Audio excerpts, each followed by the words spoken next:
to strengthen a global response to the threat of climate change, which includes reducing greenhouse gas emissions and promoting adaptation measures to address the effects of climate change. It was never meant to be the yardstick against which to measure states' compliance with their due diligence obligation not to cause damage. As the International Tribunal for the Law of the Sea stated, compliance with the UNFCCC and the Paris Agreement alone does not satisfy the due diligence obligation not to cause harm to the territory of other states or areas beyond national jurisdiction. Moving now to the interaction between climate change regime and the international law of human rights, despite the fact that they are distinct legal regimes, they do overlap in their application to climate-related acts and omissions. It is evident that a state's failures to limit greenhouse gas emissions may breach international human rights law. In addition, compliance with the obligation to set an NDC in the context of the Paris Agreement might not be enough to prevent harm to human rights. In the Klima Senior Innen case, the European Court of Human Rights decided that Switzerland's failure to take actions to mitigate climate change breached the right to private and family life. In establishing whether the state conduct complied with its human rights obligations, the European Court of Human Rights affirmed that simply having an NDC was not enough. Adequate legislative and administrative measures, including a carbon budget or national greenhouse emissions limitations, were necessary. The state not only failed in establishing them, but even in complying with its past greenhouse gas emission reduction targets, leading the court to conclude that the state failed to adopt concrete measures to protect the human rights of the applicants. Lastly, regarding climate change obligations, it is important to note that a state may also violate the human rights of individuals and peoples outside its territory. Indeed, the Human Rights Committee, in its General Comment number 31, clarified that the obligations under the ICCPR are owed to anyone within the power or effective control of that state party, even if not situated within the territory of the state party. However, with regard to extraterritorial harm caused by greenhouse gas emissions, some states have argued that it would not be possible to speak of a human rights violation situation, insofar as the conduct concerned might not fall within the strict jurisdictional clauses of the particular human rights treaty in question. Chile disagrees with that view. Instead, Chile is of the opinion that in a hypothetical situation where a state willfully or knowingly harms the human rights of a person outside its territory, it would still be possible to describe the situation as conceptually constituting a human rights violation.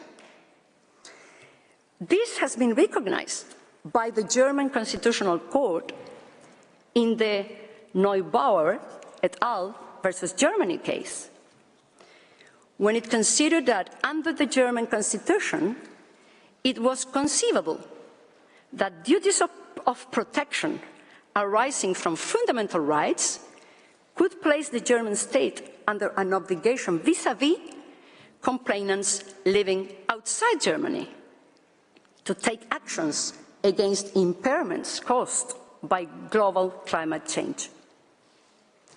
Likewise, the Committee on the Rights of the Child, CRC, in its Saki et al. Decision, found that the appropriate jurisdictional test was that adopted by the Inter-American Court of Human Rights in its advisory opinion 23/17 on the environment and human rights. In this case, the CRC considered that when transboundary harm occurs, children fall under the jurisdiction of the state on the territory of which the emissions originated.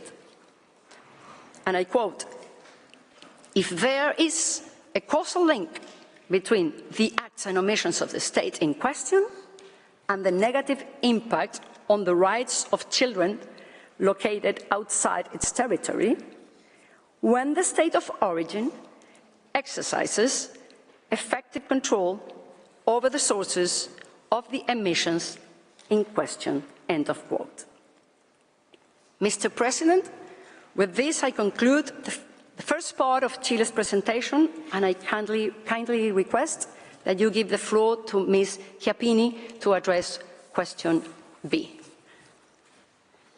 I thank Her Excellency Ximena Fuentes Torrijos. I now give the floor to Mrs. Valeria Chiappini.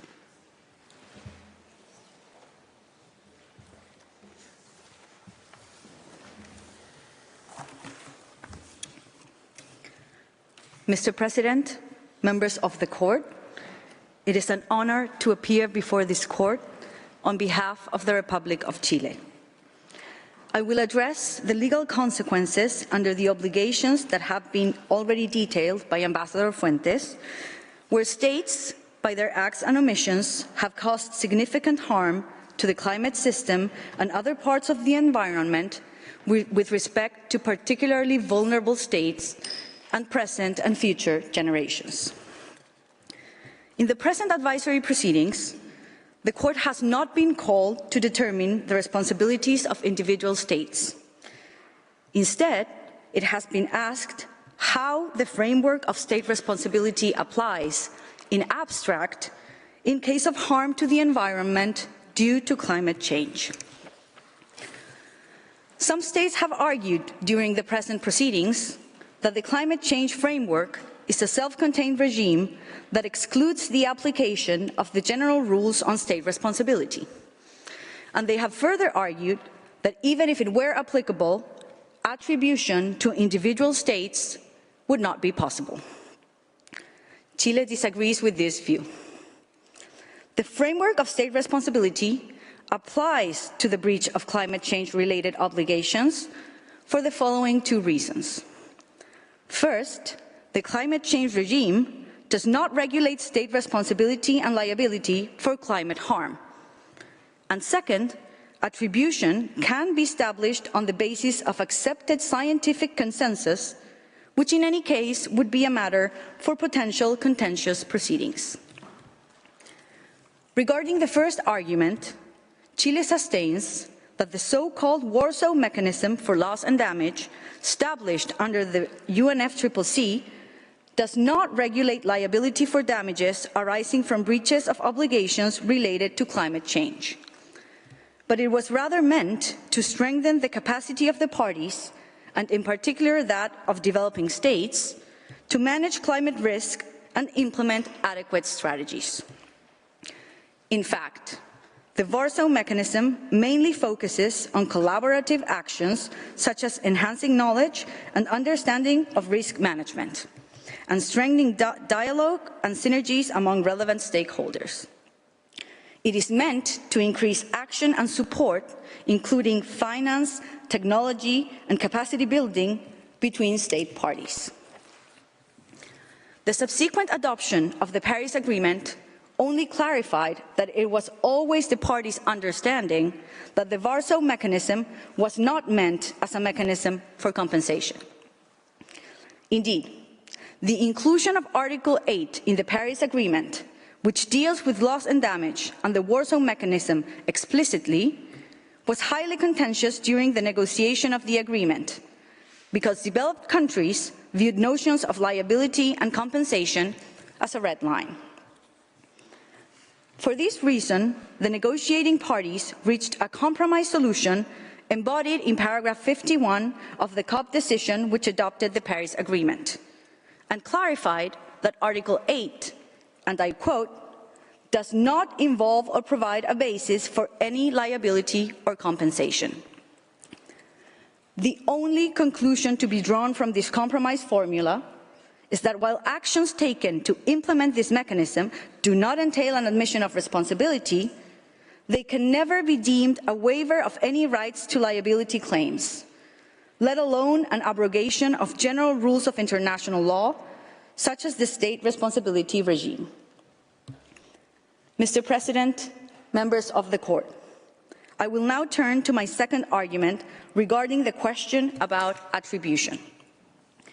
Chile notes that the growing field of attribution science has provided newfound understandings on the contribution of anthropogenic climate change to natural disasters.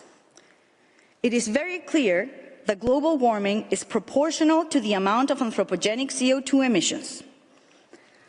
Present-day scientific development allows us to determine, with incredible precision, current and historic emissions of individual countries and their corresponding contributions to the global mean surface temperature rise.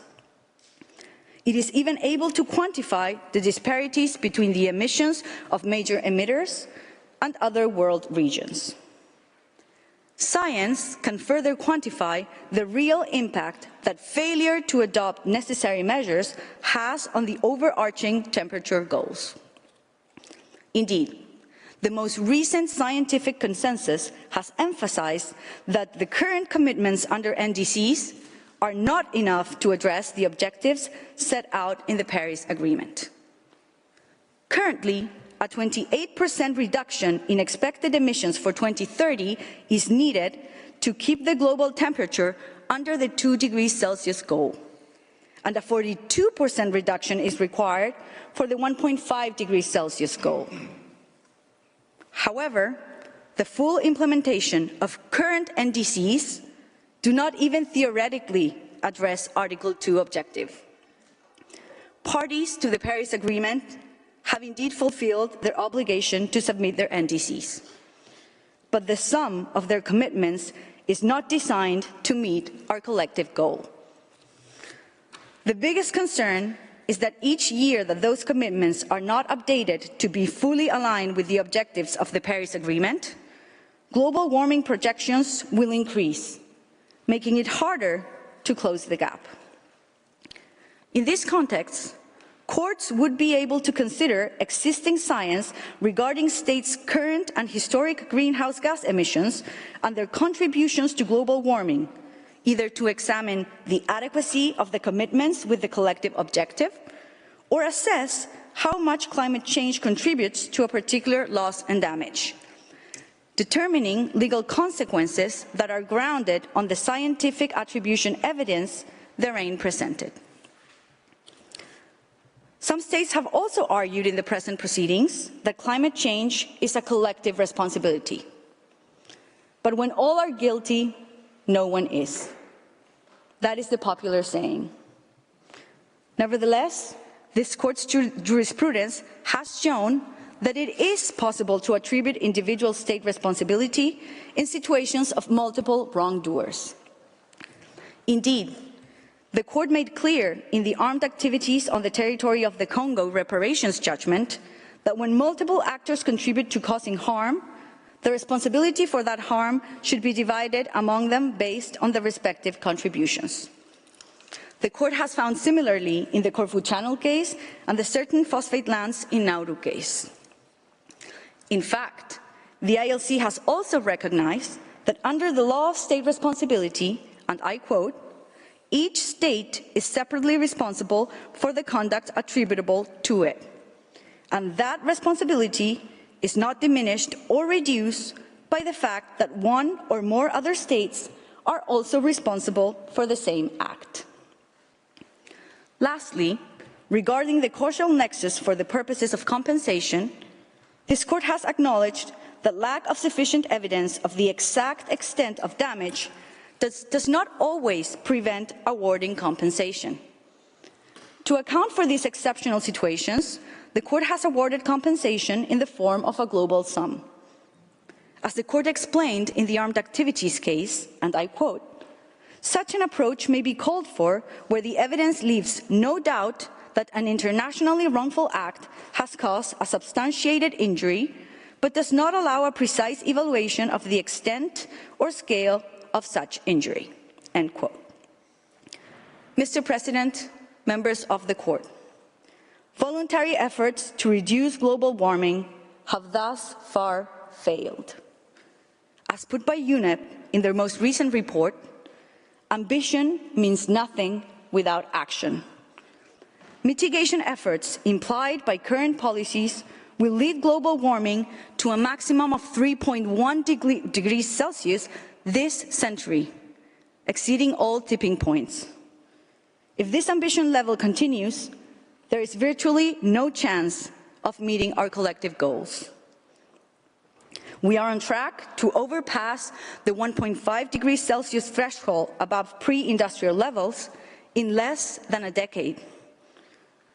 Through these proceedings, the court has the historic opportunity to affirm the applicability of existing international law to the climate crisis, ensuring that the rights of present and future generations are not forsaken.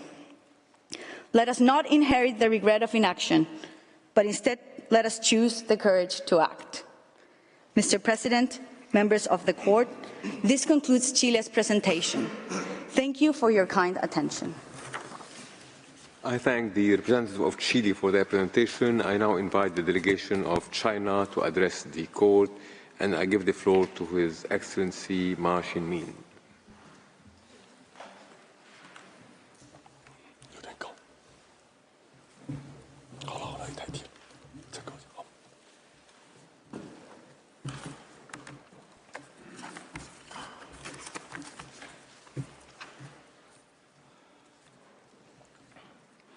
Mr. President, distinguished members of the court, good afternoon. It is a great honor and privilege to appear before you on behalf of China. Climate change is an unprecedented global challenge for humanity. As a developing country, China deeply understands the enormous difficulties faced by developing countries, particularly vulnerable small island states, in confronting its impacts. Following China's written statement, my presentation will focus on 6 parts. First, jurisdiction. Second, applicable law. Third, obligations of states. Fourth, legal identification of GG emissions.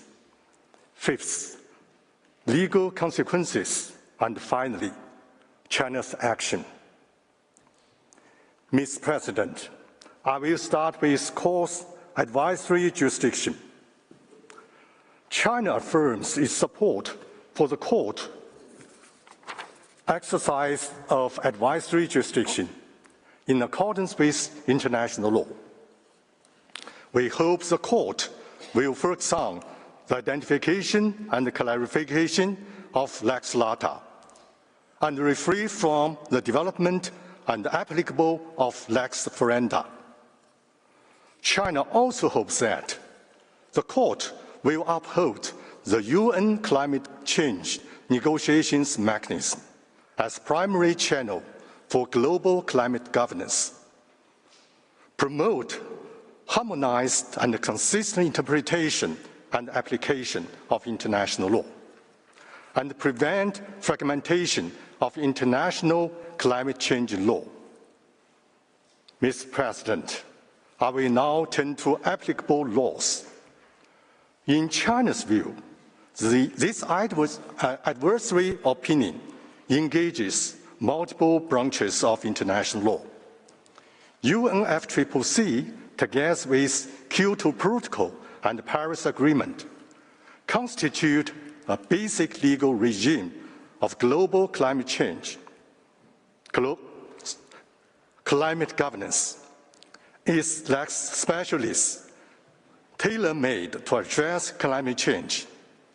Therefore, it should serve as core and primary law guiding the course deliberation.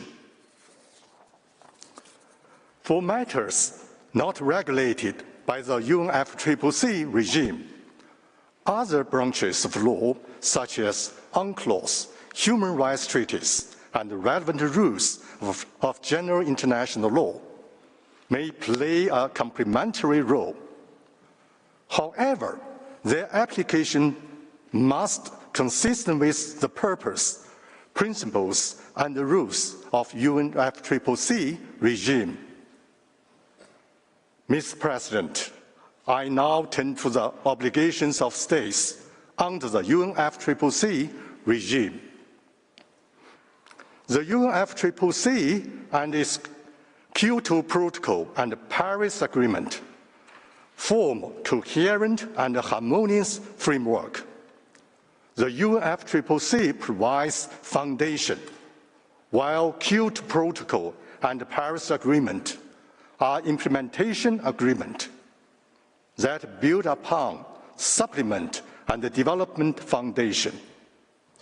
The three should be applied uniformly and interpreted consistently. The right, obligations, and responsibilities of states under the regime must be determined fully and accurately in accordance with ordinary rule of treaty interpretation. I highlight three key points. First, the purpose climate action under the regime requires integrated approach that coordinates multiple objectives. They aim not only to address climate change and stress, but also to be in the context of, to promote and achieve sustainable development and poverty eradication on the basis of equity. China emphasizes that addressing climate change is a comprehensive and systematic undertaking with broad implications. Limiting climate action solely to the threat of climate change without considering other compelling objectives reflects unduly narrow perspective. Second, principles. Climate action must adhere to the principles of regime, including sustainable development, equity, CBDRC, and cooperation, with a particular focus on safeguarding the right to development for developing countries and their peoples. The principle of sustainable development under the regime affirms that parties have both the right and responsibility to promote sustainable development. Moreover, parties must respect, promote, and consider their respective obligations regarding the right to development, which is both collective and primary. Economic development and poverty eradication are the legitimate priority needs of developing countries. This includes ensuring access to resources, acknowledging their energy consumption must increase. The principle of equity under the regime requires parties to protect the climate system for all present and future generations. In terms of equity of present generation, the regime requires consideration of developing countries' unique challenge and cost related to moving away from fossil fuels and their limited capacity to withstand the negative impacts of climate action. The Paris Agreement underscores the imperative to support developing countries. In the light of above principles, the international community has a clear obligation to ensure that developing countries can enjoy the right to development, including equal access to development opportunities and emission space. In this context, certain states have imposed arbitrary and justified unilateral measures that stifle growth of green industries in developing countries. These measures both undermine the right to development and violate the principle of cooperation to promote supportive and open international economic system. Third, obligations and responsibilities. Under UNFCCC regime, states must adhere to the principle of CBDR when fulfilling their obligations and responsibilities to protect the climate system. CBDRC remains cornerstone of international climate change regime. This principle, embodying equity, is established by UNFCCC and reaffirmed by its Kyoto Protocol and the Paris Agreement. Claims that Paris Agreement abandons this principle are baseless. First, the Paris Agreement as implementation agreement under the Convention inherits and carries forward this principle. The agreement's main provision distinguishes between obligations and responsibilities of developed and developing countries in various areas, including mitigation, adaptation, finance, technology, capability building, and transparency. Second, Paris Agreement further reinforces legal basis for differentiated responsibility through the phrase, in the light of different national circumstances. Third, while mechanism of NDCs applies universally, their scope, ambition, and the level reflect CBDRC acknowledging differing capabilities and circumstances of developed and developing countries. The UNFCCC regime imposes CBDR on parties. It includes legally binding obligations, non-legally binding political commitment, moral responsibilities, and other advisory or voluntary actions. Although these provisions differ in their effects or functions, they collectively represent the international community's consensus and constitute a package agreement that parties must implement in its entirety.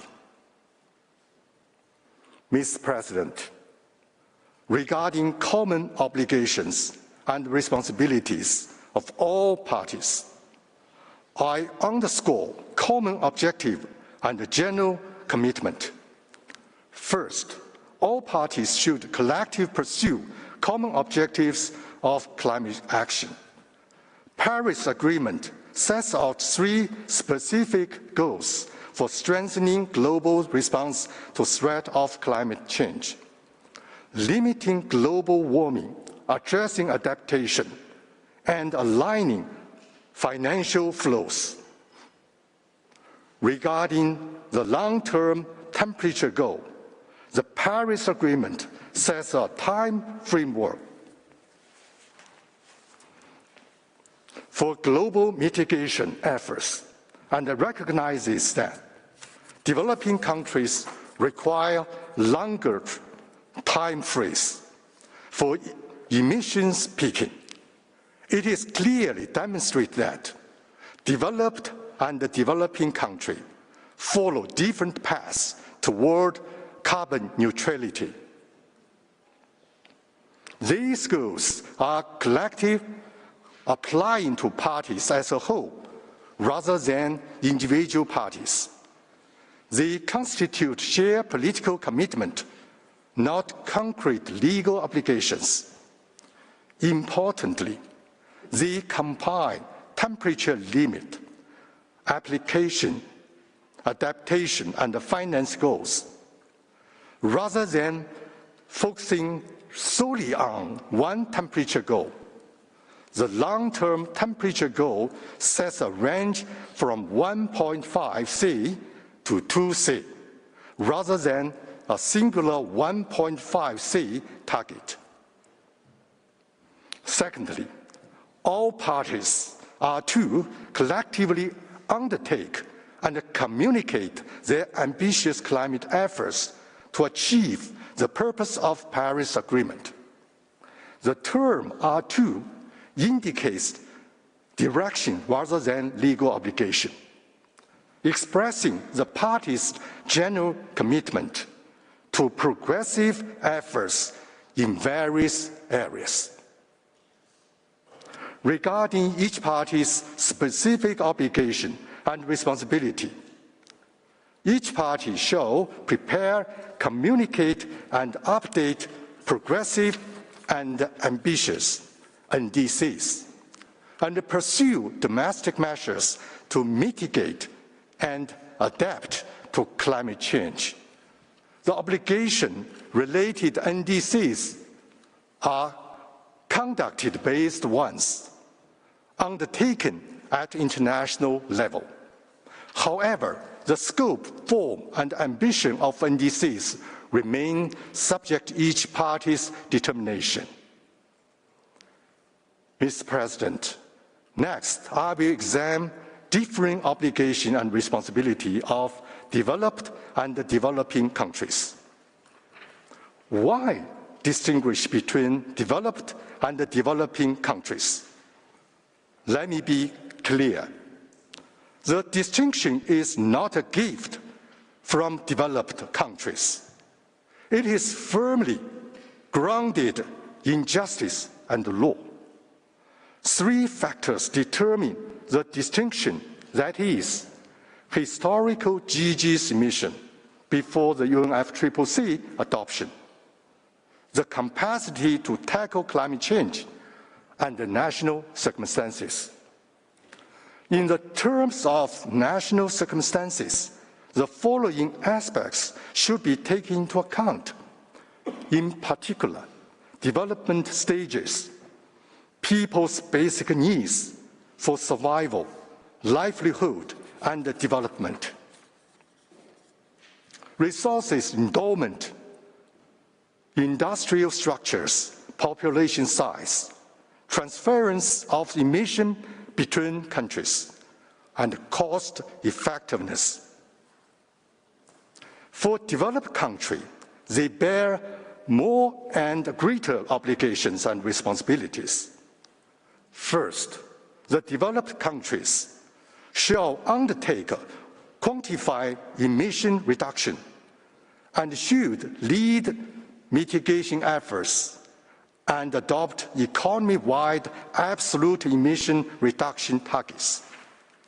Second, they shall provide developing countries with means of implementation and shall report information regarding such means provided. Also, they will fulfill their commitment to lead in providing and mobilizing climate finance of at least $300 billion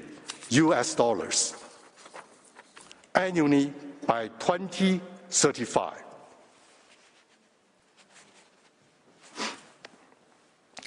The doubling of adaptation finance by 2025. China submits that developed countries have an obligation to bear their historical responsibility RPCC reports reveal that historical emissions from developed countries are primary cause of current climate crisis and injustice. The UNFCCC explicitly notes that the largest share, historic and current global emissions of GHGs have originated in developed countries. Moreover, historical responsibility lies at the very heart of the UNFCCC regime. Developed countries should bear great legal obligation and more responsibility based on climate justice, the principle of equity, and the provisions of the regime. The Cancun Agreement reaffirms that developed countries, due to their historic responsibility, must lead efforts to address climate change and its adverse effect. For developing countries, they will make the greatest efforts within the respective capabilities in the context of their sustainable development. Beyond common obligations and responsibilities, they are encouraged to gradually move forward economy-wide emission reduction or limitation targets. Moreover, they may voluntarily provide finance to support other developing countries' mitigation and adaptation efforts. It must be emphasized that developing countries' implementation of commitment depends on developed countries' effective meeting of their obligations regarding means of implementation. Any financial flow between developing countries remain completely voluntary without any legal obligation. Mr. President, I now turn to the legal identification of GHGs emission. Some countries have characterized anthropogenic GHG emission as a pollution of marine environment. Under UNCLOS, China holds a different view on this matter. First, such identification goes against UNCLOS intent. The Convention does not mention the term such as climate change or greenhouse gases. The Convention preparatory material clearly establishes that state party did not intend to include GHG emissions within the scope of marine pollution. While treaty interpretation may involve, it must respect the state party's original intent. Any attempt at de facto legislation beyond the Convention's intent would contradict the principle of state consent. Second, such identification is not supported by scientific evidence.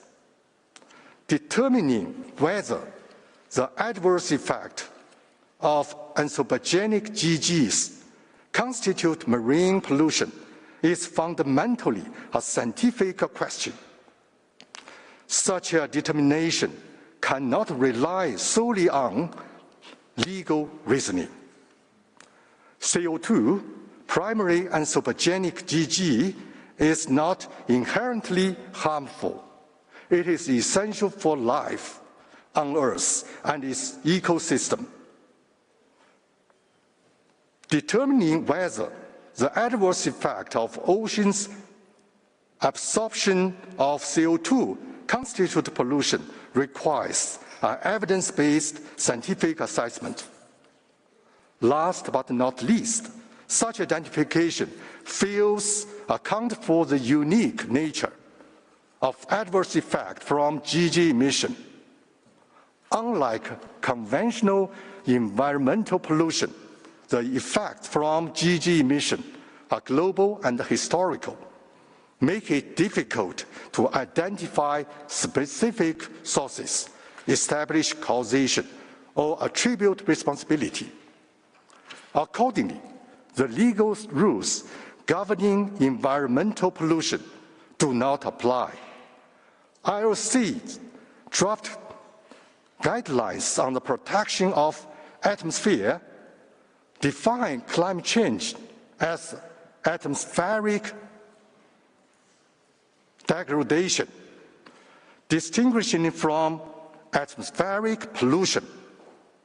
Also, no international consensus exists to recognize GHG emissions as pollution. China is the view of that. Adverse effects from anthropogenic GHG emissions are in a sui generis legal status. The court is respectfully urged to leave this matter to be determined through scientific research and state practice or international lawmaking. Mr. President, I move on to the second question raised in the request. GHG emissions do not constitute internationally wrongful act under general international law. The resulting loss and damage cannot be addressed through state responsibility or liability regime. The UNFCCC regime has established a special assistance arrangement for loss and damage and a unique compliance procedure. Mr. President, I now turn my attention to China's actions and contributions. China has firmly implemented its national strategy to actively address climate change. President Xi Jinping has underscored that our climate action stems from our choosing, not external pressure. Guided by Xi Jinping's thought on ecological civilization, China's climate action remains unshakable, regardless of international development. Consider these examples.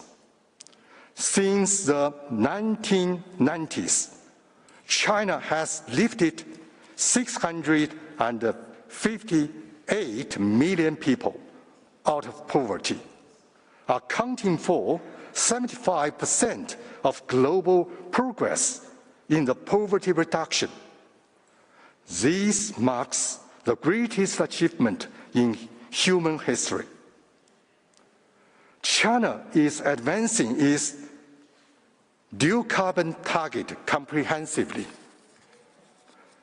with the carbon peaking plans spanning 12 industries and 31 provinces. At the recent COP29, China further pledged to submit its 2035 NDCs, covering the whole economy and all GHGs. China leads the global green and low carbon transition, contributing 60% of the world's newly installed renewable energy capacity. Despite no obligation, China has provided and mobilized over 177 billion RMB for fellow developing countries since 2016 through South-South cooperation. Mr. President, action is key to addressing climate change. As a responsible major developing country, China stands firmly as both a committed practitioner and driving force in climate action. We are committed to working with the rest of the world to protect Earth, our shared home. Together, we can build a community with a shared future for humankind. Mr. President, distinguished members of the Court, that concludes China's statement. On behalf of Chinese delegation, thank you for your kind attention. I also thank the registry and the staff for their assistance. Thank you all. I thank the representative of China for his presentation. Before I invite the next delegation to take the floor, the court will observe a break of 15 minutes. The hearing is suspended.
and foreseeable negative effect of climate change.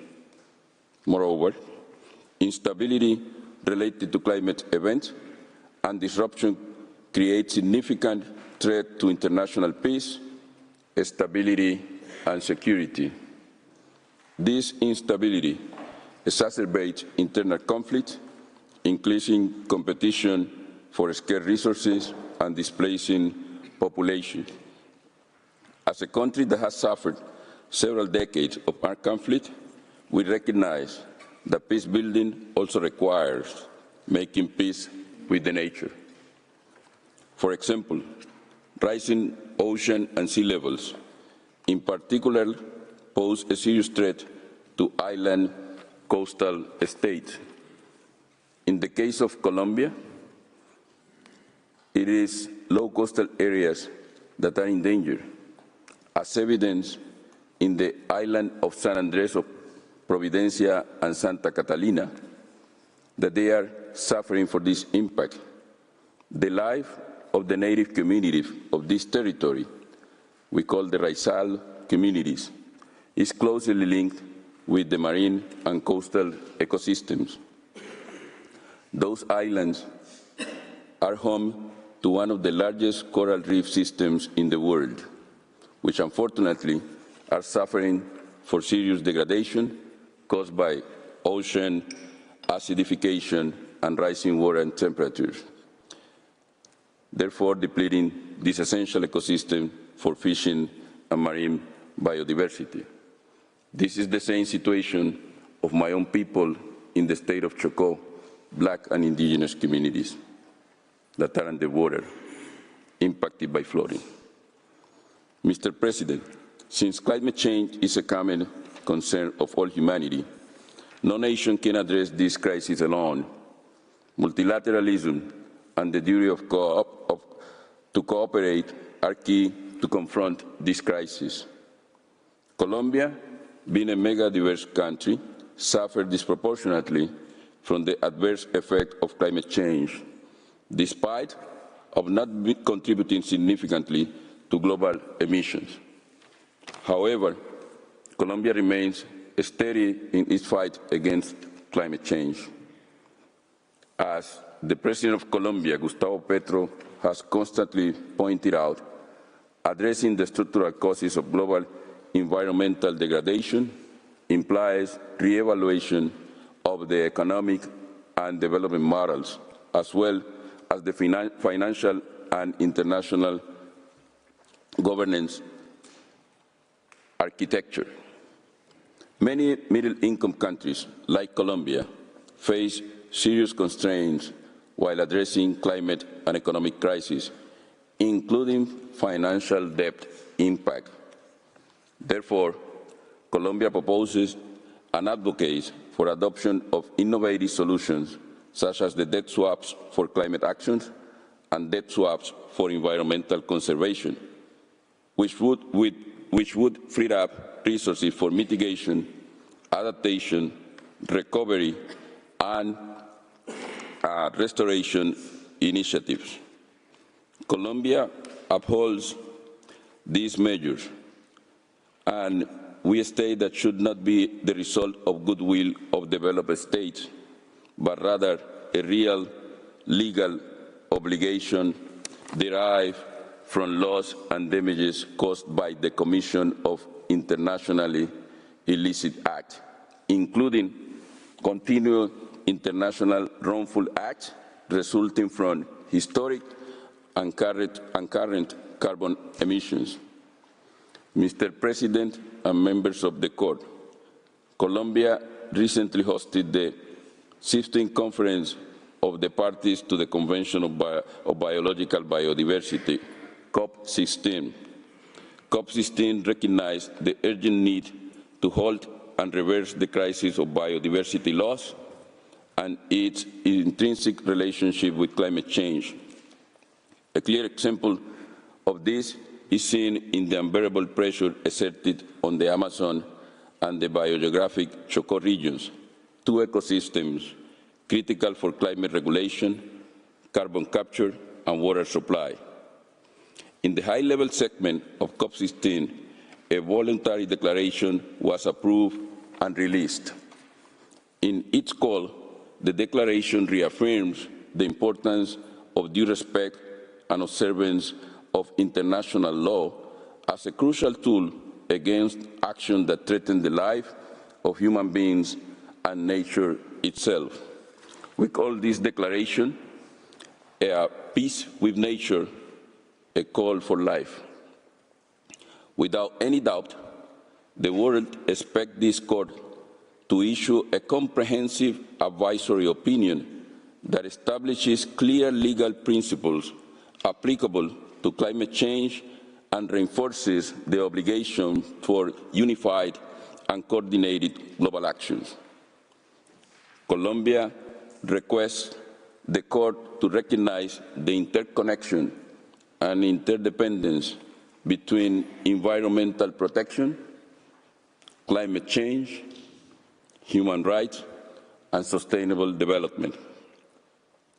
Mr. President, distinguished members of the court, I thank all of you for your attention, and I respectfully invite you to give the floor to Her Excellency Ambassador Carolina Olarte Bacares in order to continue with the delivery of Colombia's oral statement. Thank you very much. I thank His Excellency Luis Gilberto Morillo Urita. J'appelle à présent à la base. Let me now call to the podium Her Excellency Diana Carolina Olarte Bacares. You have the floor, Madam.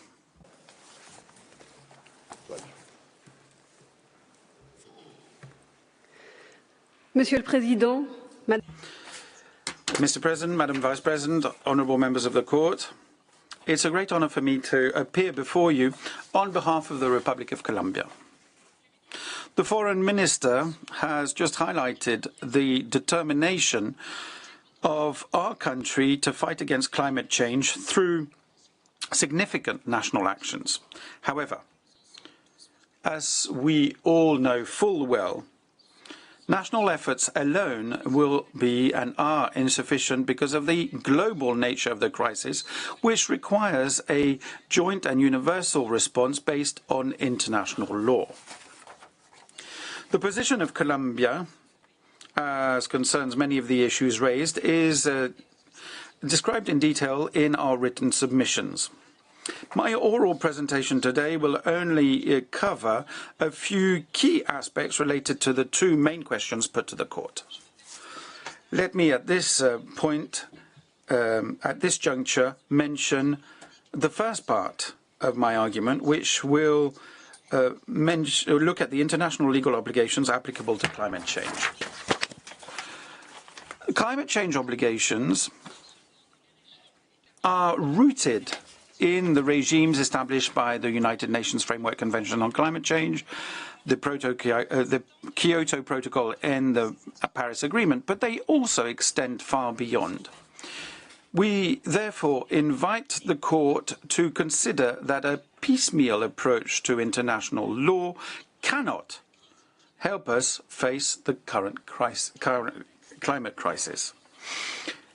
In this context, therefore, Colombia holds that the principle of international environmental law are key to understanding and interpreting the obligations of states in the fight against climate change. Let me mention a few. First, at the heart of international environmental law lies the obligation for states to prevent significant harm to the environment, both within and without their borders. Within the broader context of climate change, this obligation extends to the reduction of greenhouse gas emissions and to safeguarding those ecosystems which are key for the health of the planet. Second, the due diligence principle demands that states take all necessary, reasonable and appropriate measures to prevent damages stemming from activities under their jurisdiction. Given the changing nature of climate science, this principle requires states to assess the risks proactively and to implement mitigation measures. Due diligence is not a static obligation. It changes with the advances of science. Colombia calls on the court to recognize that a lack of due diligence on climate change because of inadequate or lack of actions may lead to irreversible damages. Third, Colombia recalls that the climate crisis cannot be effectively dealt with without international cooperation amongst states. Both the UNFCCC and the Paris Agreement state that international cooperation is required to reach climate goals.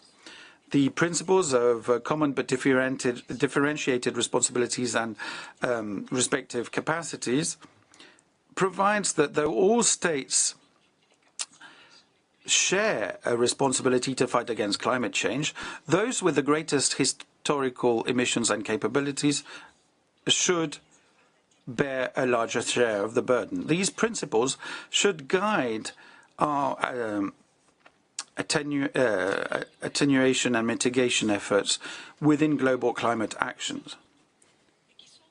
To fully reach those goals, developing countries, which often house the largest carbon sinks and often have the most significant development challenges, need support in the form of finance, a low-carbon technology transfer, and capacity building indeed. Lastly, Colombia notes that there is a broad convergence in the written submissions on the interpretation and application of the state's obligations under the principle of intergenerational equity.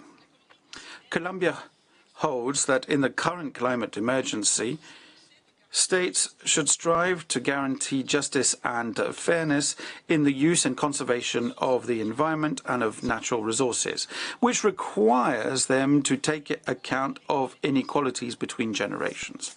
Colombia invites the court to consider that intergovernmental equity, as a norm of customary international law, lies at the heart of the climate change-related policies and negotiations. Mr. President, if the Framework Convention and the Paris Agreement are indispensable to international climate action, they must not be considered in isolation.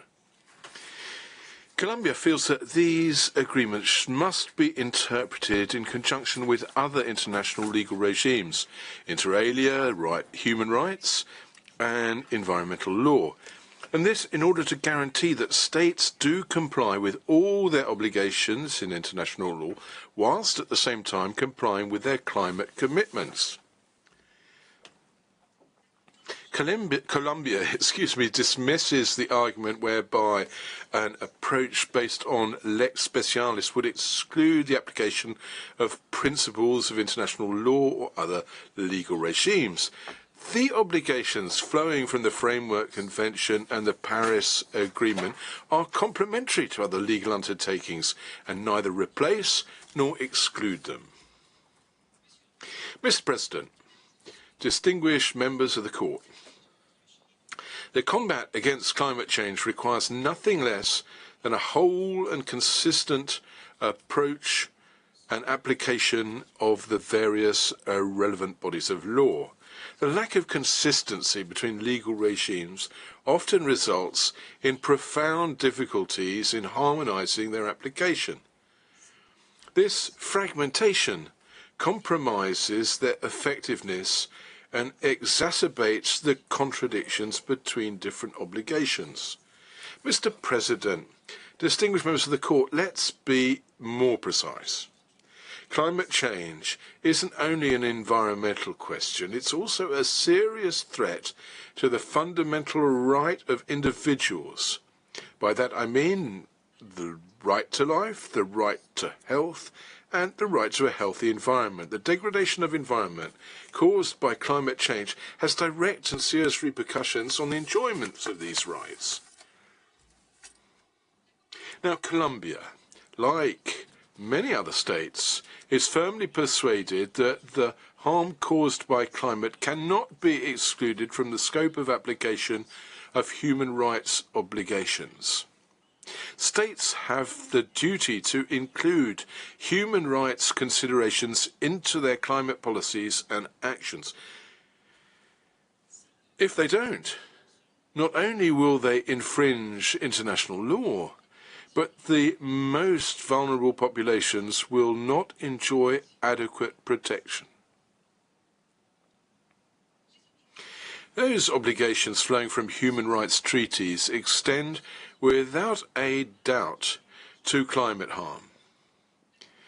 Colombia is wholly against the position of states who argued the contrary. A restrictive interpretation can only be a source of additional fragmentation. The jurisprudence of human rights bodies and courts underscores the intrinsic links between environmental protection and human rights. The duty to prevent harm, and the obligation of due diligence apply across the board and aren't limited by specific treaty provisions. They include the duty to protect individuals from foreseeable harm, including that caused by climate change. Furthermore, the extraterritorial nature of climate impact acutely highlights the necessity for states to act beyond their borders when their acts or omissions affect the rights of others. Colombia asserts that the extraterritorial application of human rights is crucial in the context of climate change. The impacts of climate change don't stop at national boundaries, and states must recognise that their actions or lack thereof can have considerable consequences for persons and communities well beyond their own borders. Obligations linked to climate change must be read together with other applicable legal regimes. In interpreting these obligations as a whole, states can't selectively exempt themselves from their international responsibilities. In other words, the breach of obligations linked to the environment, to climate change, is also a breach of human rights. Mr. President, distinguished members of the Court, pursuant to Article 31, Paragraph 3.c of the Vienna Convention on the Law of Treaties, treaties must be interpreted jointly with other relevant rules of international law. Now, the principle of systemic integration requires that the UN climate change regime be interpreted in harmony with other applicable legal norms, such as human rights and customary international law. Let me be clear.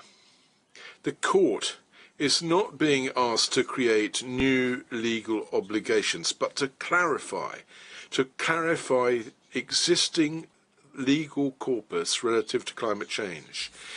The opinion of your jurisdiction, of your court, on relations between climate change treaties and other applicable legal norms will contribute to clarifying the obligations of states by bolstering the global legal framework in the fight against climate change.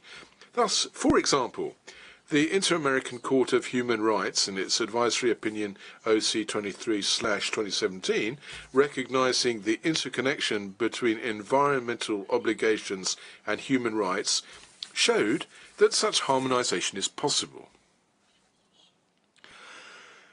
A consistent and integrated approach would not only clarify the contours of state obligations with respect to climate change, but would also reinforce the efficiency of international cooperation in the fight against this urgent global challenge. Your advisory opinion will thus play an essential role in reinforcing the consistency of international law to collectively strive against climate change. Mr. President, distinguished members of the Court. Let me now move into crucial questions raised by question small b, the request for the advisory opinion. At the heart of this request lies the question of legal consequences for states whose acts or omissions have occasioned important harm to the climate system and to the environment.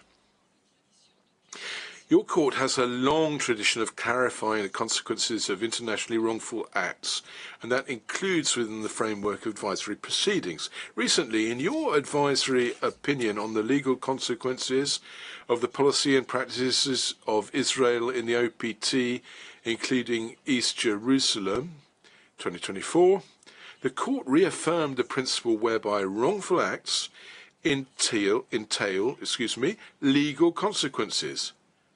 Inter alia, the cessation of the unlawful conduct, reparation, and, if need be, compensation. Colombia, argues respectfully that the court should continue this well-established practice by clarifying the consequences of breaches by states of their climate change obligations, particularly those which bring about serious harm to vulnerable populations and ecosystems. Colombia underlines that many are the international legal obligations currently being breached, and this gives rise to internationally wrongful acts. These obligations aren't limited just to specific regimes of the Framework Convention or the Paris Agreement, but extend to the principles of international law, including the no-harm duty, the obligation to respect human rights, and other bodies of obligations. Let us recall, to start with, that the ILC articles on state responsibility are directly applicable in the context of climate change. Neither the Framework Convention nor the Paris Agreement contain special secondary rules in this regard. Thus, it isn't possible to exclude the principles of the ILC articles just by using a lex specialis approach. Colombia further argues that anthropogenic GHG emissions must be considered a composite wrongful act under international law. The harm caused by climate change isn't the result of isolated incidents, but rather of an accumulation of acts and omissions by states over time. The concept of a composite act or fact, as defined under Article 15 of the ILC Articles, applies to a series of acts or omissions which collectively lead to a breach of international obligations. Mr. President, the continuing environmental harm which lies at the heart of the climate crisis has profoundly affected states, in particular their environment and their capability to guarantee human rights, which constitutes serious harm.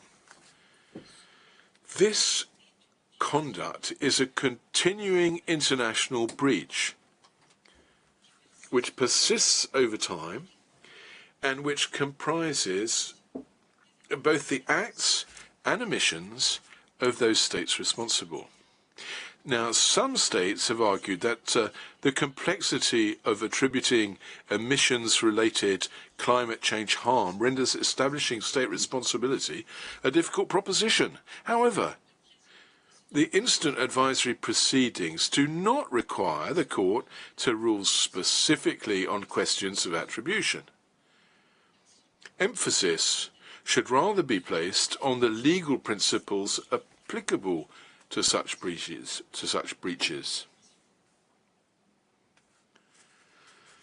Mr. President, distinguished members of the Court, let me now move to the second aspect of international responsibility. The legal consequences of failure to comply with climate change obligations are clear. They comprise of cessation and non-repetition of harmful activities, reparation of harm caused, and, as need be, compensation. The obligation to cease ongoing violations, such as the continued excessive emission of GHGs, is fundamental under international law. If the breaches continue, states have the duty to take all necessary measures to put an end to the harm. So it falls to the court to determine the legal contours of the reparation commensurate with the harm suffered. The complexity and scope of the instant request shouldn't prevent the court from applying the rules of international law to respond to these questions, taking into account the specific circumstances linked to the type of harm caused and the source of the harm itself. The reparation of climate harm should be considered in the light of legal responsibility, recognizing the disproportionate contribution of certain states to global GHG emissions. The principle of restitution should guide the efforts aimed at restoring the environment to its prior state as far as possible. In cases where restitution is just not possible on account of irreversible harm, compensation becomes a form of necessary reparation. As Colombia has indicated, compensation may consist of financial assistance to vulnerable states, or it could take the form of instruments such as debt for climate action swaps, debt for nature swaps, or green bonds. For Colombia, compensation shouldn't be considered as a question of discretionary goodwill, but as an obligation flowing from the continuing breach of international law on account of the continuing commission of internationally wrongful acts resulting from historical and current emissions of greenhouse gases. Mr. President, distinguished members of the Court, Colombia respectfully urges the Court to adopt a systemic approach to the interpretation of international law applicable to the fight against climate change. A piecemeal interpretation of applicable law would compromise global climate action. Colombia feels that the Court is particularly well placed to provide a complete and authoritative clarification of the legal consequences of climate change-related internationally wrongful acts, both for ongoing breaches and potential future ones. This clarification is essential to give the UN and its member states indications on the complete scope of their legal obligations and on the consequences should they breach them. Mr. President, Madam Vice President, distinguished members of the Court, I'd like to thank you for your kind attention, and this brings to an end the oral presentation of the Republic of Colombia. Thank you very much, the representative of Colombia. Delegation, the Commonwealth of Dominica, to address the Court, and I call upon Mr. Levy Peter to take the floor.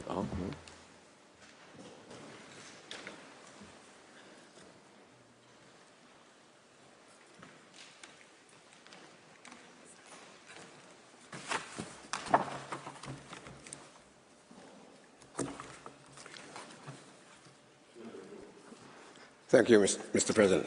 Mr. President, honourable members of the Court, it is a sobering subject upon which I have the honour of making this opening statement to the Court on behalf of the Government and people of the Commonwealth of Dominica.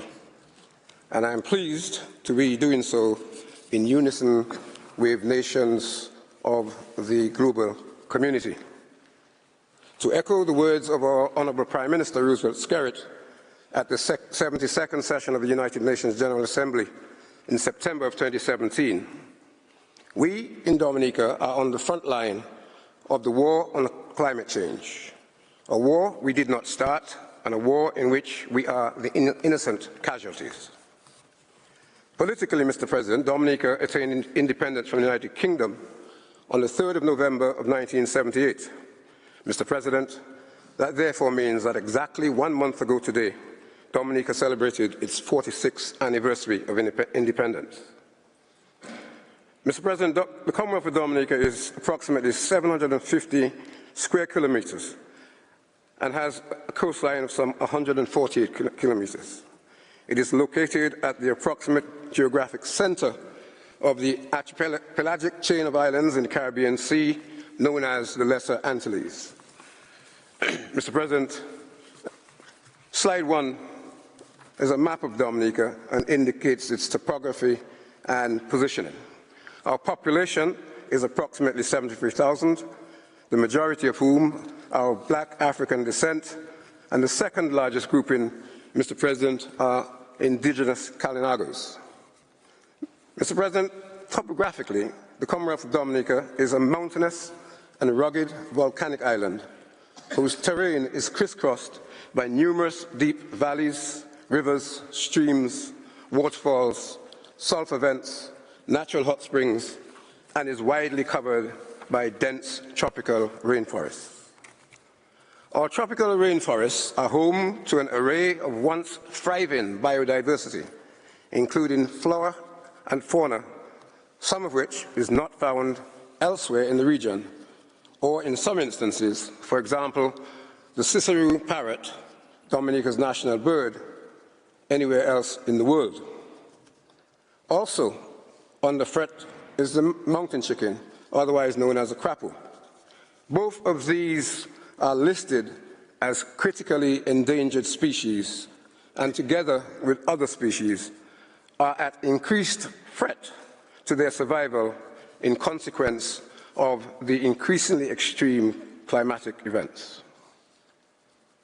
Mr. President, in keeping with the foregoing, and Dominica's widely accepted status as the nature island of the Caribbean, some say of the world, special protection areas, including 2 large forest reserves and the Mont Tuapito National Park, a UNESCO World Heritage Site, have been created to protect and preserve the environment. Economically, Mr. President, as with many small island developing states, the Commonwealth of Dominica has a relatively small and open economy. The Commonwealth of Dominica is actively and sustainably nurturing its tourism industry and is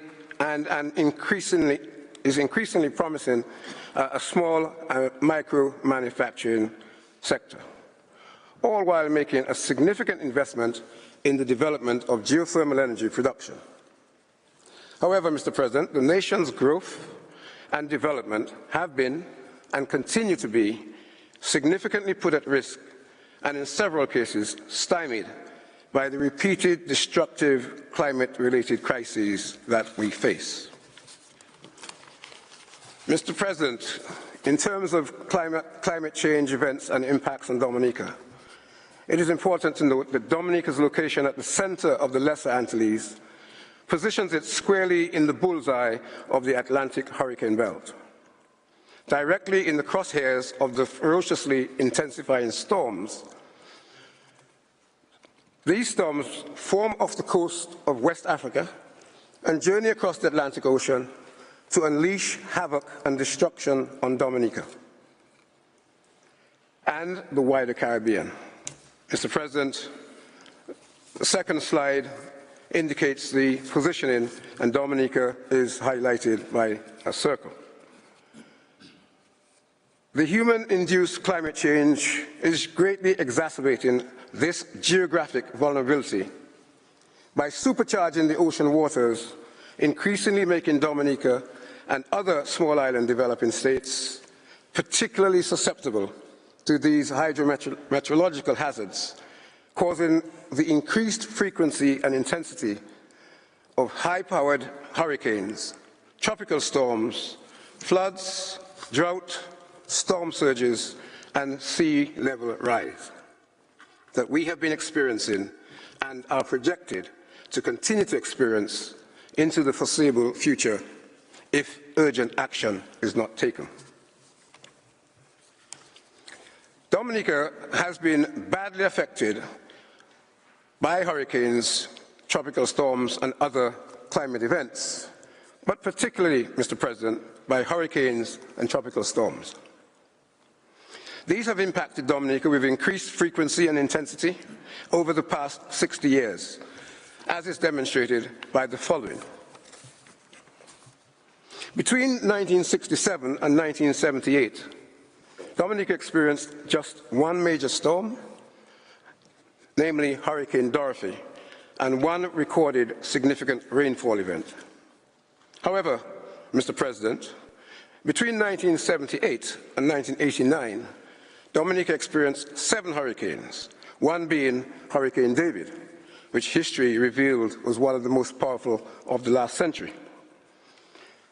In addition to that, there was one tropical storm and one recorded significant rainfall event.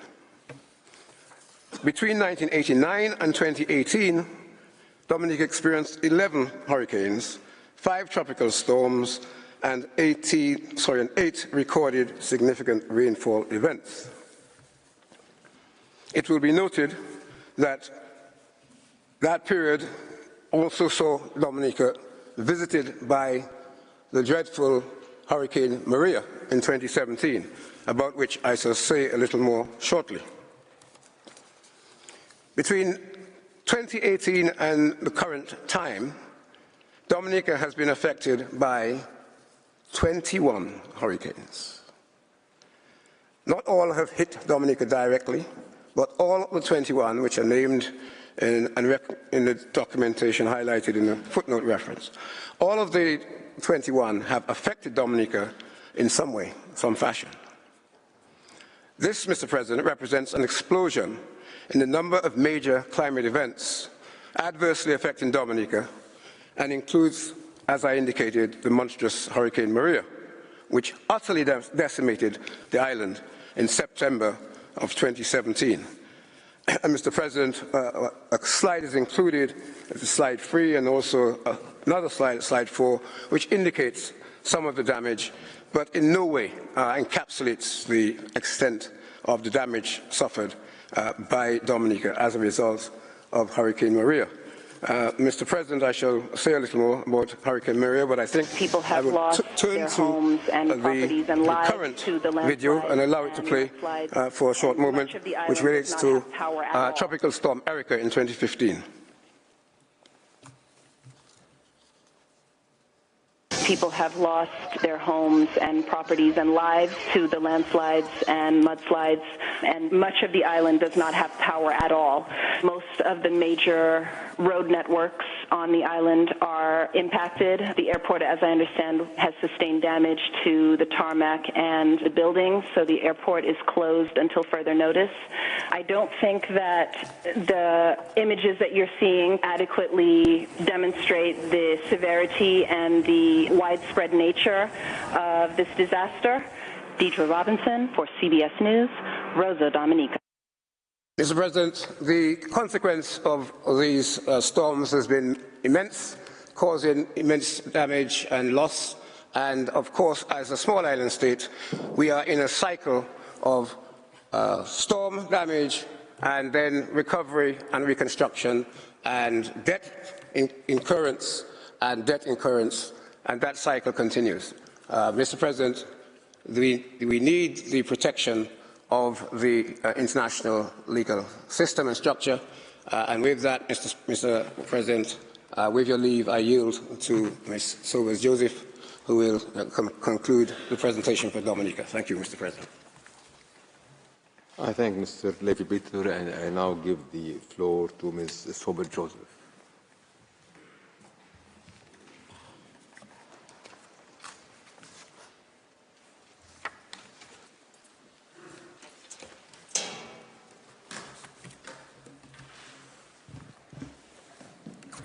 Mr. President, Madam Vice President, and all the members of the court, it is my privilege to appear before you and an honor to do so on behalf of the Commonwealth of Dominica.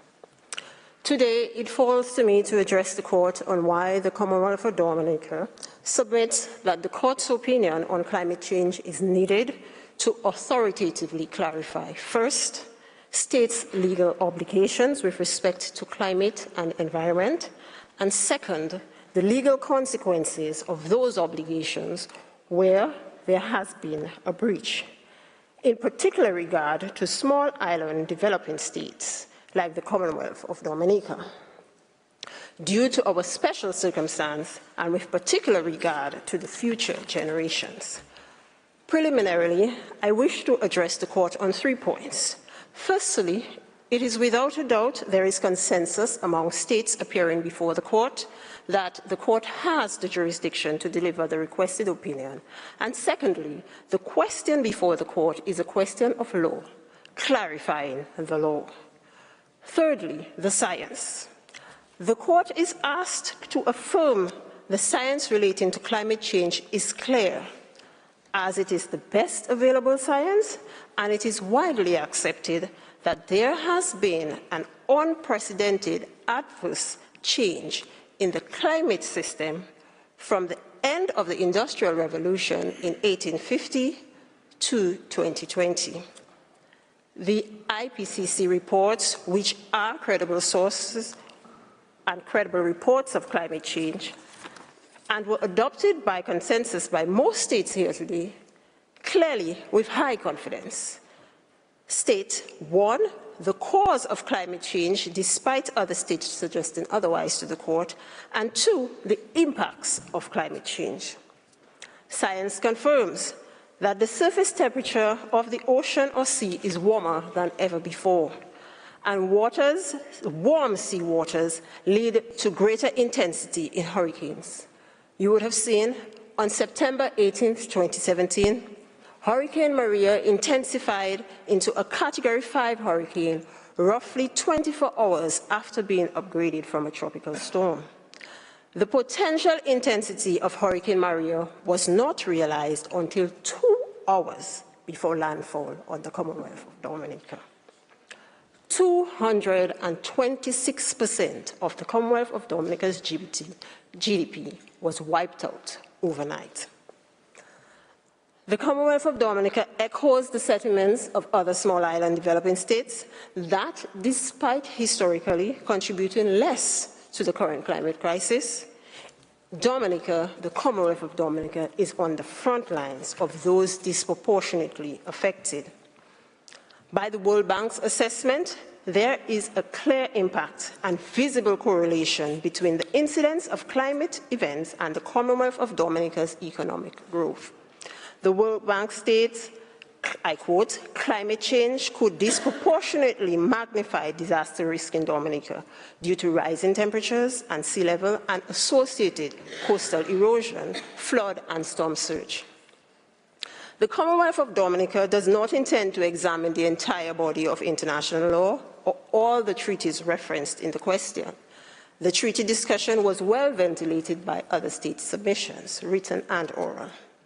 I will, however, address the Court on 2 specific areas. Firstly, the obligation of prevention and principle of due diligence, and secondly, considerations of international human rights. I will thereafter address the Court on legal consequences, referring to 3 specific areas. 1, cessation, 2, compensation, and 3, non-repetition. The Court will agree that the obligation of prevention is a fundamental principle of international law. Under customary international law, a state cannot allow its territory to be used for acts contrary to the rights of another state. The Commonwealth of Dominica submits there is wide consensus in the written statements of states here that the principle of prevention is a general principle of international environmental law and applies to all forms of significant environmental harm from climate change. And as such, legal obligations are found in more than the United Nations Framework Convention on Climate Change, the UNFCCC, and the Paris Agreement. As the Court set out in the Paul Mills case, in the context of international environmental law, each state is required to use all means at its disposal in order to avoid activities in its territories or in any area under its jurisdiction from causing significant harm to another state. The obligation to prevent transboundary harm was very recently discussed by the court in 2022 in the dispute over the status and use of the waters of the sea, Chile versus Bolivia. The court said that states must use all means at their disposal to fulfill their obligations not to cause harm.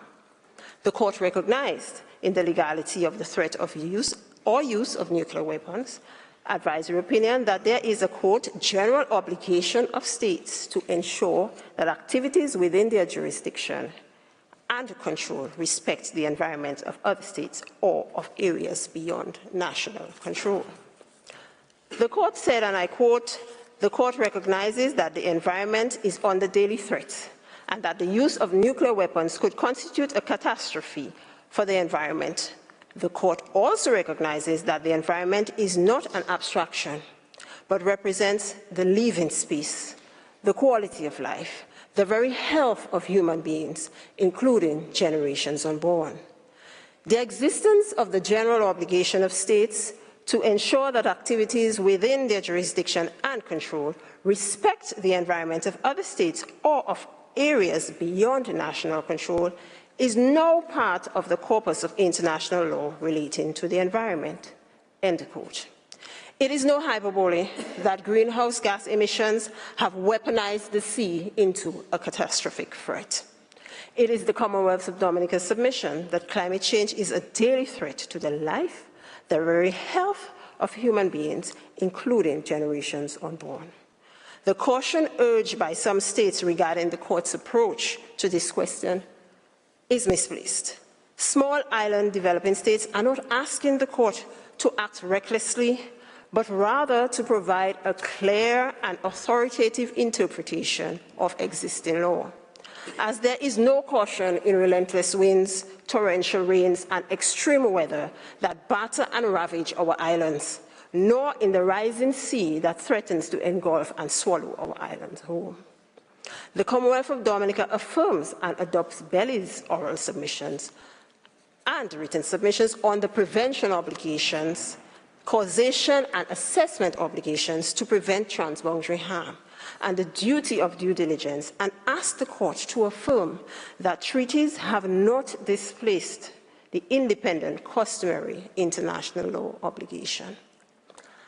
I now turn to consider international human rights. International law recognizes that the obligation to refrain from large-scale violations of human rights are obligations which are erga omnes, recognized as peremptory norms of international law. It bears repeating that, I quote, every human being has an inherent right to life. A clean and healthy environment is intrinsic to this right to life, as is the right to enjoy that life with dignity and to be free from acts and omissions that would cause unnatural death.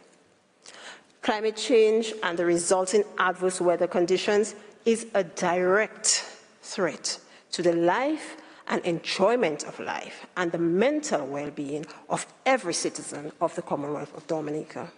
It is no small feat to rebuild your home and life after hurricanes and recover from the constant onslaught of adverse climate conditions and have to prepare again and again every year for this uncontrollable threat.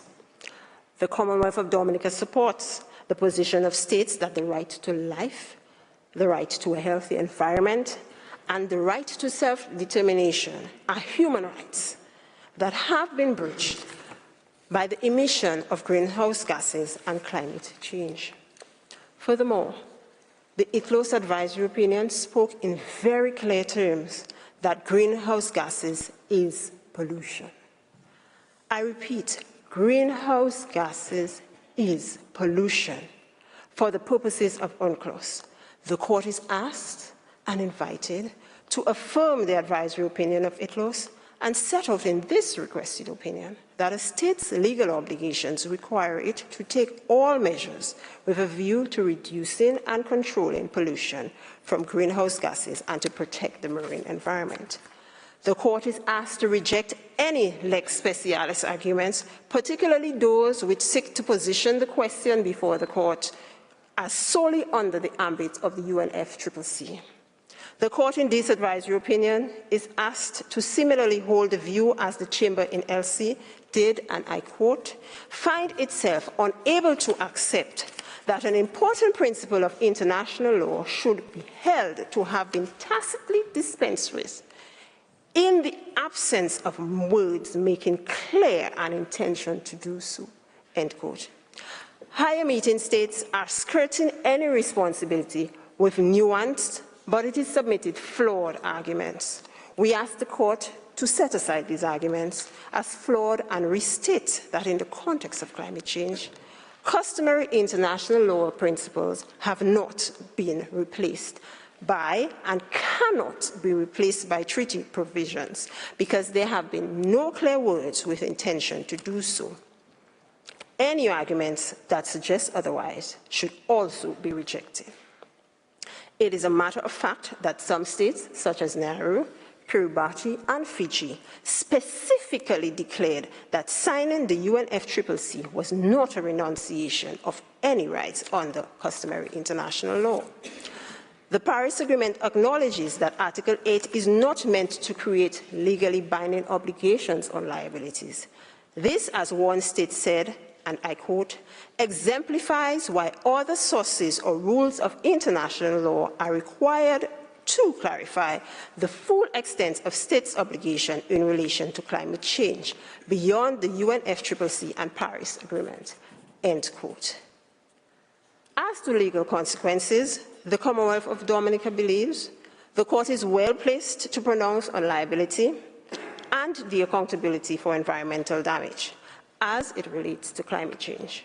Further, that the Articles on Responsibility for States' Internationally Wrongful Act, or the ILC Articles on State Responsibility, is a fundamental concept of international law and is fully applicable in the context of greenhouse gases and climate change. Although some states may argue that the ILC Articles on State Responsibility should not apply in the climate change context and feel there is great deal of merit in that argument, the Commonwealth of Dominica asks the court not to accept these arguments, despite how skillfully crafted and attractive they are, and pronounce that breaches of states' international obligations arose from, quote, a composite act, end quote, in terms of Article 15.1 of the ILC Articles on State Responsibility, and, quote, are a series of actions or omissions defined in aggregate as wrongful, end quote. The Commonwealth of Dominica submits that every intentionally wrongful act of a state is the international responsibility of that state. And where several states independently commit separate acts that contribute to harm, responsibility may be allocated based on equity and proportionality, or in accordance with the principles of joint and several liability, depending on the particular circumstance. The court is asked to bring accountability to the forefront of climate change and accountability to greenhouse gas emissions, and similarly pronounce now, as the court did in the Barcelona traction case, that all states have a legal interest in obligations owed to the international community as a whole, in view of the importance of the rights involved. With respect to legal consequences, the Commonwealth of Dominica states, firstly, a state's rights, human rights obligations and due diligence obligations require them to reduce greenhouse gas emissions and provide guarantees of non-repetition. Secondly, the court is invited to pronounce that breaching states are liable to compensate the vulnerable states that have been harmed by their composite conduct. There is international authority for the proposition that reparations for environmental harm may vary depending on the obligations violated. And the nature of the injury in the cases of armed activities on the territory of the Congo, Democratic Republic of the Congo versus Uganda at paragraph 93 to 94. And the case, certain activities carried out by Nicaragua in the border area, Costa Rica v. Nicaragua, at paragraph 15, paragraph 44, referred very helpfully and canvassed in Vanuatu's written submissions and comments.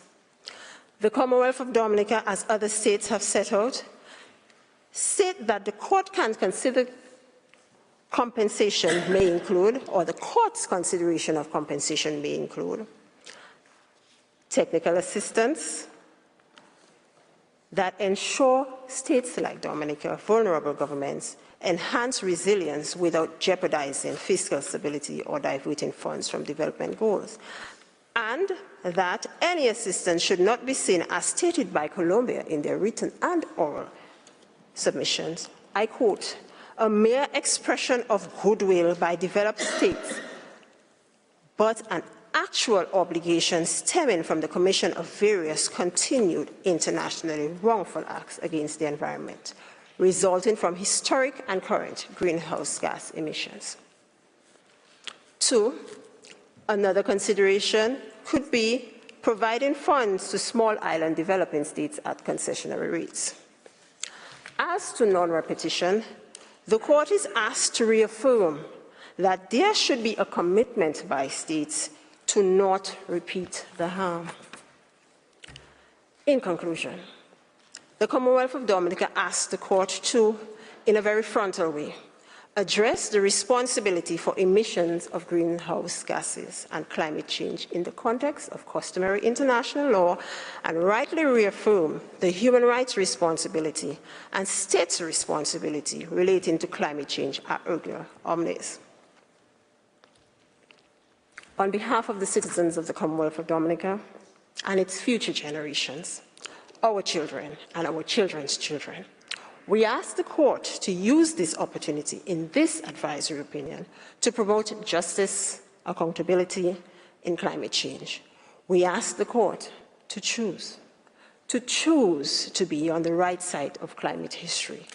For this, our earthly home, for to not do this will be to deny the existence of a legal obligation to address climate change and the resulting responsibility for the conduct of states is to mock the lived reality of the people of the Commonwealth of Dominica, a small island developing state. I thank you. The representative of the Commonwealth of Dominica for their presentation. I now invite the Republic of Korea to make its oral statement before the court, and I call upon Mr. Wang Chunqing to take the floor.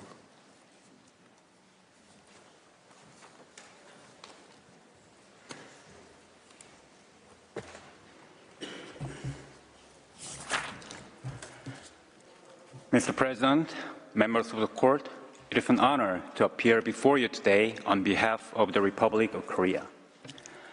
In our written statement, we presented several general observations on the 2 questions posed by the General Assembly. We emphasized that the purpose of the request for the court's advisory opinion would be fulfilled by the court clarifying the existing law rather than by seeking to lay down new rules in relation to complex matters of policy that are the subject of ongoing negotiation among states. Today, I will elaborate on certain issues related to the first question, question A.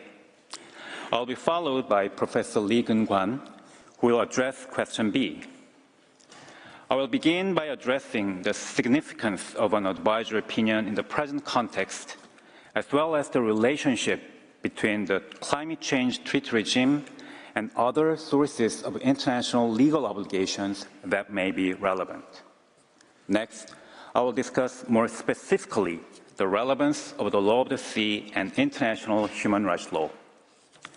I will then highlight the need for a rigorous approach to the determination of any applicable rules of customary international law before asking you to call on Professor Lee to take the floor. Mr. President, there is no doubt that the climate crisis is the most pressing challenge faced by humanity at this time. The impressive number of states that are participating in these proceedings demonstrates the significance attached to this issue and to this case. Given that the world is suffering greatly from climate change, especially small island developing states that are particularly vulnerable to its adverse effects, there is a broad consensus that a coordinated response by the international community is urgently needed. In this regard, let me reiterate our view that the Court has jurisdiction to give the requested advisory opinion, and there is no compelling reason for it to decline to do so. Again, we also consider that the Court can make a very important contribution by clarifying the existing law relating to obligations in respect of climate change. It should do so without hindering ongoing negotiations on this subject, especially those taking place at the Conference of the Parties of the UNFCCC, which serves as the central forum for discussion and agreement on joint action. The centrality of the climate change treaty regime in delivering a coordinated global response appears to be common ground in this proceeding. In this vein, heads of state and government have recently committed through the Pact for the Future adopted by the General Assembly in September this year, quote, to accelerate meeting our obligations under United Nations Framework Convention on Climate Change and the Paris Agreement, end quote. The Republic of Korea has been an active participant in the international community's response to the climate crisis. In addition to the efforts already mentioned in our written statement, we hosted last year in Seoul the first Korea-Pacific Island Summit, after which the participating leaders declared that climate change remains the single greatest threat to the peoples of the Pacific, and that they will work together on the implementation of the Paris Agreement. We have also been contributing to projects such as the Rising Nations Initiative to safeguard the rights and heritage of the Pacific population from rising sea levels. In July this year, the Republic of Korea announced a contribution of $7 million to the Fund for Responding to Loss and Damage to help developing countries cope with the adverse effects of climate change. And at the recent COP29, Korea also announced a contribution of $20 million to the Partnership for ASEAN-ROK Methane Action for a large-scale project that aims to catalyze the reduction of methane emissions in the ASEAN region in response to climate change.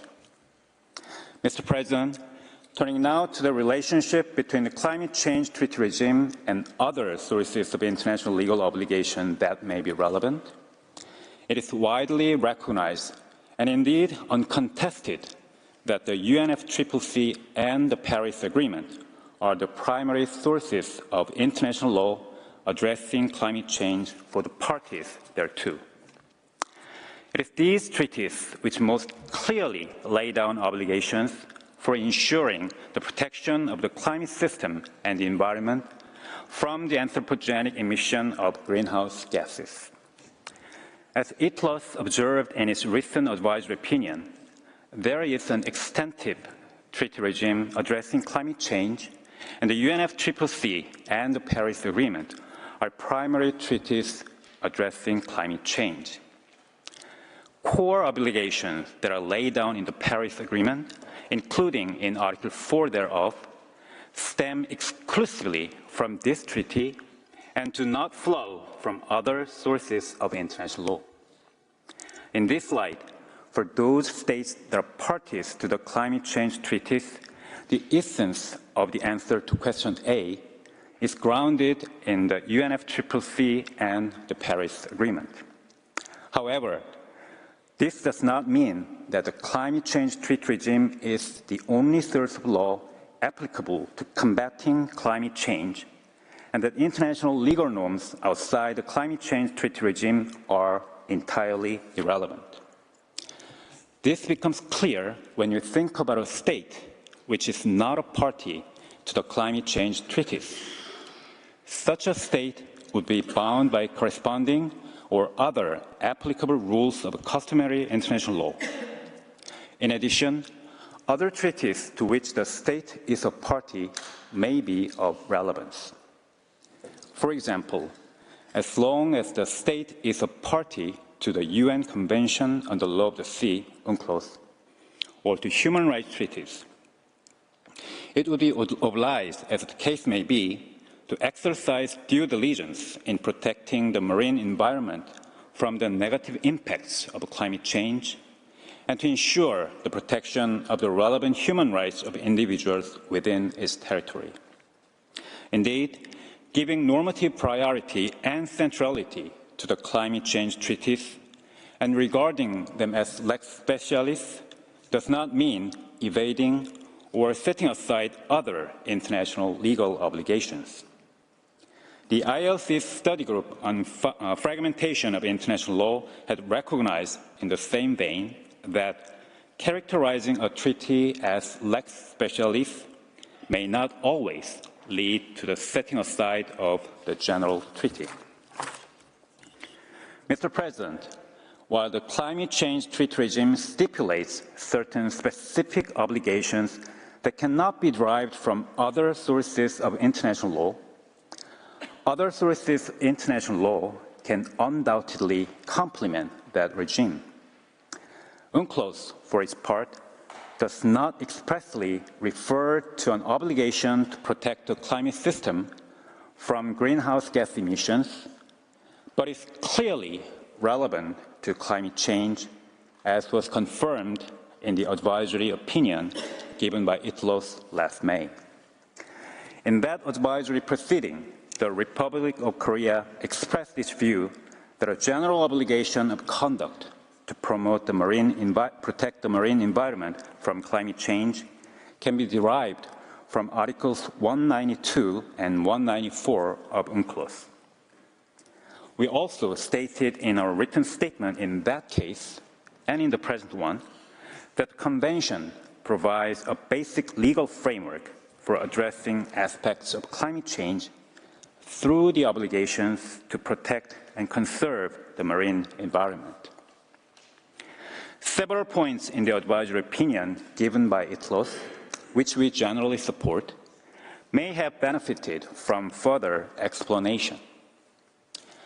This may be said, for instance, of the statement that the standard of due diligence is even more stringent with respect to transboundary pollution affecting the environment of other states than in relation to the more general obligation to prevent, reduce, and control marine pollution from anthropogenic greenhouse gas emissions. That said, the ITLOS advisory opinion contains a sound analysis of the relationship between UNCLOS and climate change based on the concept of obligations of conduct and the due diligence standard. Therefore, there seems to be no reason for this Court to depart from the approach adopted by ITLOS, also bearing in mind that the Tribunal is entrusted with providing authoritative interpretations of UNCLOS. Like UNCLOS, international human rights law does not expressly refer to climate change. However, it may be said that human rights treaties in general require parties to act diligently in relation to climate change so as to take appropriate measures to prevent to the greatest extent possible adverse impacts on the enjoyment of human rights, including the right to life and the right to health. Moreover, states should respect, promote, and consider their respective human rights obligations when taking action to address climate change. At the same time, it needs to be kept in mind that international human rights law was not designed to address climate change. Looking at the issue of climate change through the prism of human rights is neither straightforward nor necessarily effective. It is also important to note that a state's obligations under human rights treaties only extend to individuals within its territory or under its jurisdiction.